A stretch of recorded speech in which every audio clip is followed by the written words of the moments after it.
नमस्कार विद्यार्थी मित्रांनो, मैत्रिणी स्वागत करतो तुमचं आपल्या चॅनल मास्टर तन्मय शिंदेवरती. आज आपण बघणार घटक चाचणी क्रमांक 1 सन 2026-27ची इयत्ता 7वीची प्रश्नपत्रिका. तर विद्यार्थी मित्रांनो, विषय आहे मराठी. तर विद्यार्थी मित्रांनो, दिनांक तुम्ही बघू शकता की 2/8/2026. तर विद्यार्थी मित्रांनो, गुण तुमच्यासाठी आहे 20. तर वेळ आहे 1 तासाचा. तर विद्यार्थी मित्रांनो, पेजेस आहेत 4. तर विद्यार्थी मित्रांनो, तुम्ही बघू शकतात की घटक चाचणी क्रमांक 1 म्हणजेच फर्स्ट युनिट टेस्ट सन 2026-27 एकदम रिअल तारीख आहे. तर विद्यार्थी मित्रांनो, 2/8/2026ला झालेली ही प्रश्नपत्रिका आहे. तर विद्यार्थी मित्रांनो, विषय मराठीचे आहे. गुण तुम्हाला माहितीच असतात की 20 असतात. तर विद्यार्थी मित्रांनो, इथं एकूण गुण आणि याच्या स्वाक्षरीसाठी तुम्हाला शिक्षकांनी हा एक तक्ता म्हणजे हा एक इथं चार्ट असतो. तर विद्यार्थी मित्रांनो, आपण व्हिडिओ सुरू करूया. व्हिडिओ सुरू करण्यापूर्वी व्हिडिओला लाईक करून चॅनलवर जर नवीन असेल तर चॅनलला सबस्क्राईब देखील नक्की करून, जेणेकरून तुम्हाला अशाच नवनवीन व्हिडिओ आपला चॅनल मास्टर तन्मय शिंदेवरती बघायला मिळून जातील. आणि कमेंटमध्ये नक्की सांगा की प्रश्नपत्रिका आली होती की नाही. तर विद्यार्थी मित्रांनो, प्रश्न पहिला, खालील उतारा वाचा आणि त्याखाली प्रश्नांची उत्तरे लिहा. तर विद्यार्थी मित्र, तुम्हाला एक इथे उत्तर दिलं आहे की मीराने डोक्यावरील मोळी खाली ठेवली. मीरा वसंतच्या हैदरातील कागद पाहू लागली.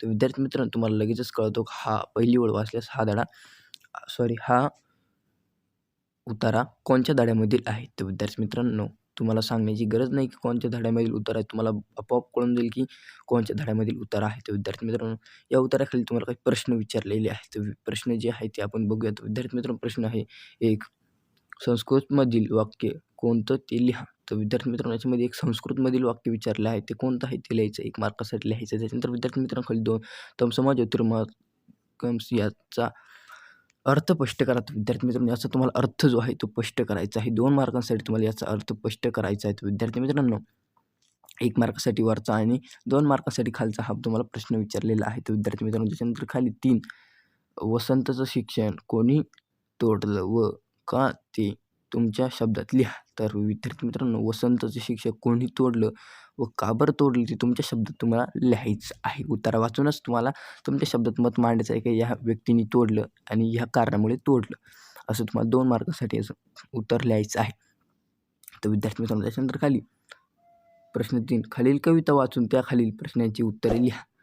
तर खाली एक तुम्हाला एक कविता दिलेली आहे. तर खूप मोठी कविता काही नाही, छोटीच कविता आहे. तर विद्यार्थी मित्रांनो, कविता वाचून तुम्हाला खाली काही प्रश्न विचारलेले आहेत. तर त्या प्रश्नांची उत्तरे लिहायची आहेत. विद्यार्थी मित्रांनो, कविता तुम्ही बघून घ्या. तर कवितेखालील प्रश्न आपण आता बघूयात. तर कवितेखालील प्रश्न आहे की एक, चौकटी पूर्ण करा. 2 गुणांसाठी आहेत. चौकटी पूर्ण करायला लावले आहे. फुले पाने खुडावणाऱ्या. तर फुले पाने खुडणाऱ्या कोण असते कवितेमधून वाचून तुम्हाला लिहायचं आहे. त्याच्यानंतर विद्यार्थी मित्रांनो, गीत गात फिरणाऱ्या. तर गीत गात फिरणाऱ्या कोण आहे ते तुम्हाला कवितेमधून लिहायचं आहे. 1-1 मार्कासाठीचं 1-1 शब्द लिहायचं आहे. म्हणजे 2 मार्क तुमच्याशी कंप्लीट होतील. तर विद्यार्थी मित्रांनो, त्याच्यानंतर खाली 2 कवितेत आलेली याची नावे.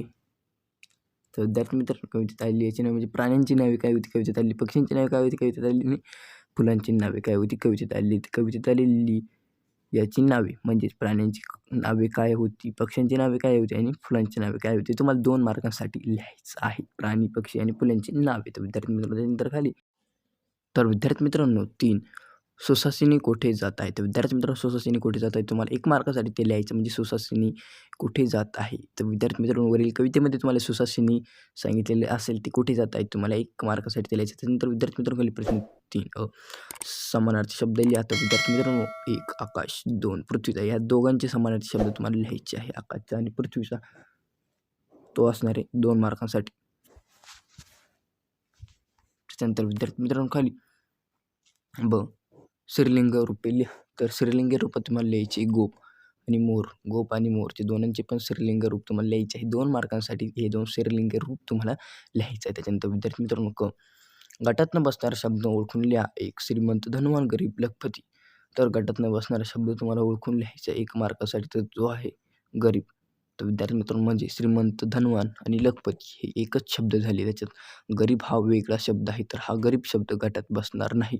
तर तो तुम्हाला ह्या चौकटीमध्ये लिहायचा आहे. त्याच्यानंतर विद्यार्थी मित्रांनो, पुढील वाक्प्रचारांचा अर्थ सांगून वाक्यात उपयोग करा. तर पुढील एक वाक्प्रचार दिलेला आहे तुम्हाला, त्याचा अर्थ सांगून तुम्हाला वाक्यात उपयोग करायचा आहे 1 मार्कासाठी. तर विद्यार्थी मित्रांनो, एक लढा देणे अर्थ, तर याचा अर्थ सांगून मला इथं अर्थ लिहायचा आहे आणि वाक्यात उपयोग करायचा आहे. तर लढा देण्याचा अर्थ काय असेल तो तुमच्या मतात लिहून ते तुम्हाला वाक्यात रूपांतर कसं करायचं त्यानंतर विद्यार्थी मित्रांनो खाली शेवटचा प्रश्न 4 खालीलपैकी कोणताही एक विषयांवर निबंध लिहा. तर विद्यार्थी मित्रांनो खालीपैकी कोणत्याही एका विषयावर तुम्हाला निबंध लिहायचा आहे. 2 विषय दिले आहेत त्यापैकी कोणत्याही एका विषयावरती तुम्हाला निबंध लिहायचा आहे. 1 माझा शाळेचा पहिला दिवस, 2 माझा आवडता महिना. तर विद्यार्थी मित्रांनो इथे तुम्हाला 2 हे विषय दिले त्यापैकी कोणत्याही एका विषयावरती तुम्हाला निबंध लेखन करायचं आहे. 4 मार्कांसाठी असणार आहे विद्यार्थी मित्रांनो.